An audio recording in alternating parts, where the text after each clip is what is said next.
à tous et bienvenue dans cette nouvelle édition du 1333, le journal qui reprend l'essentiel de l'actualité du campus et de ses écoles.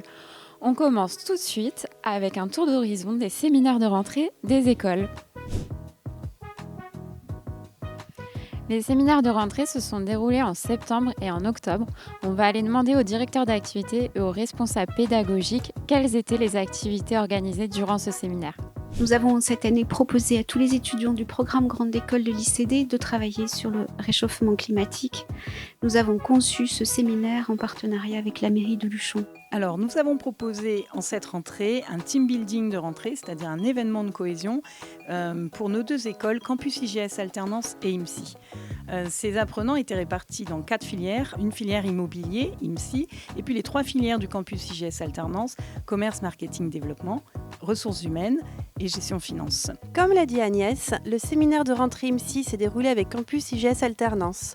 Les étudiants ont fait des vidéos promotionnelles de leur école et des micro-trottoirs sur les métiers de l'immobilier. Pour ce séminaire de rentrée, nous avons proposé un escape game grandeur nature à toutes nos classes. Les apprenants, répartis en groupes de 6, ont dû trouver des indices et résoudre des énigmes disséminées sur un parcours de 2 km entre Bord d'Ariège et Forêt. Nous leur avons proposé de participer aux Happy Games de l'ISCPA, qui consistaient en fait en des challenges sportifs, tels que des tirs de pénalty, des joutes gonflables ou encore des baby-foot humains. Nous avons souhaité cette année proposer un séminaire à la fois ludique et responsable.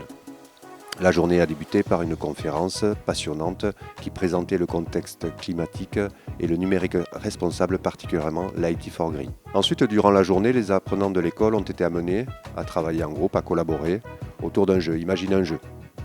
Un jeu qui devait contextualiser l'informatique au sein de l'entreprise, présenter ses métiers et intégrer toutes les contraintes écologiques et sociétales rencontrées par les DSI, un jeu de plateau ou un jeu de cartes. Très bien, merci beaucoup. Et vous pouvez nous dire quels étaient les objectifs de votre séminaire ? Alors le premier objectif est tout d'abord bien sûr la cohésion, donner la possibilité à tous les étudiants du programme Grande École de se rencontrer, d'échanger et de réfléchir ensemble. Le deuxième objectif donc c'est toujours un apport pédagogique et cette année c'était de les sensibiliser à cette transition écologique. L'objectif était le suivant, demander aux équipes des apprenants de créer 2 vidéos en court-métrage. La première vidéo devait être une publicité sur la filière qu'ils représentaient. La deuxième vidéo était un micro-trottoir sur le métier futur qu'ils allaient exercer. Ce qu'on peut retenir, 650 apprentis, 63 équipes de 10 personnes, 126 films. L'objectif principal était de créer une cohésion entre les classes de bachelor et de master. Ils partagent tous la même passion pour l'immobilier et ces moments d'échange sont importants pour élargir leur réseau professionnel. Donc l'objectif était double. D'abord que les apprenants puissent faire connaissance et ensuite qu'ils déploient une aptitude fondamentale en ressources humaines, la collaboration. Donc on peut dire que challenge, réflexion et coopération ont été, me semble-t-il, les ingrédients de cette journée réussie.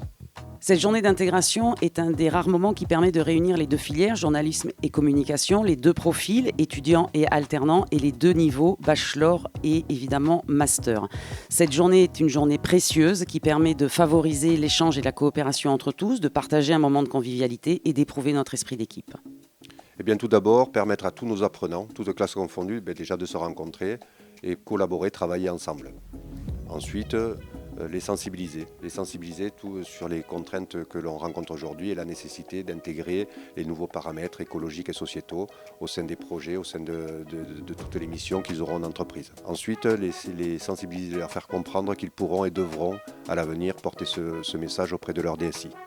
Et enfin, bien évidemment, partager un moment convivial et fédérateur autour de l'école. Merci beaucoup pour vos réponses. Et pour finir, quel est le mot que vous souhaitez adresser à vos formateurs ?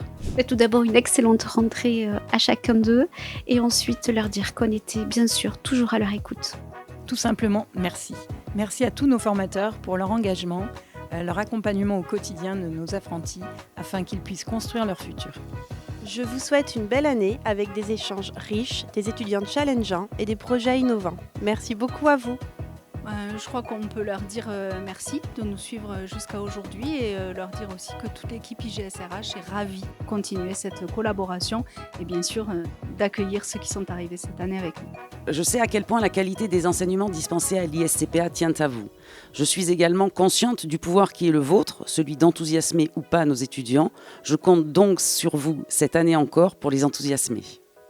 Merci pour votre professionnalisme, votre investissement dans cette mission de former les futurs professionnels informatiques responsables et bonne rentrée.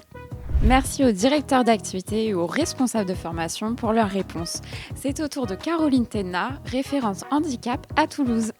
Je suis en charge de la mission HandiGS sur le campus de Blagnac. Cette année, nous accueillons plus de 40 jeunes en situation de handicap sur le campus. Cette rentrée est marquée par la signature d'une charte d'engagement sur l'accessibilité généralisée du campus. Cette charte a pour objectif l'inclusion des jeunes en situation de handicap et plus particulièrement l'accès à la formation. Un groupe projet constitué de collaborateurs du campus travaille sur la mise en place d'actions concrètes répondant aux exigences de la charte. Notre campus est parmi les premiers centres de formation en Occitanie à avoir signé cette charte en partenariat avec l'AGFIP, le FIP, le Pôle emploi, la région, la DRITS et également la RML. Merci Caroline. Allons voir maintenant Benoît Prince, responsable des moyens généraux à Toulouse. Benoît, quelles sont les formations que tu organises avec les RH en matière de prévention des risques ? Alors, nous organisons sur le campus 4 types de formations liées à la sécurité. Les EPI, équipiers première intervention, les SST, les sauveteurs secouristes du travail, l'habilitation électrique et les exercices d'évacuation que nous organisons 2 fois par an. Quelle est la valeur ajoutée de ces formations, Benoît ? En fait, toutes ces formations permettent d'avoir les bons gestes et les bons réflexes en cas de besoin. Et est-ce que tu as quelques chiffres clés à nous donner, Benoît ? Oui, en ce qui concerne les EPI, nous avons formé 80% des collaborateurs et formateurs. Nous avons un tiers des collaborateurs qui sont secouristes et nous avons fait 2 exercices d'évacuation qui ont impliqué 1200 apprenants. Est-ce qu'il y a des formations à venir en 2023 ? Oui, nous avons une formation SST qui est prévue en mars 2023 et il y a déjà 10 personnes qui sont inscrites. Merci Benoît. C'est la fin de ce 1333. On se retrouve très vite pour de nouvelles actualités. Bonne journée.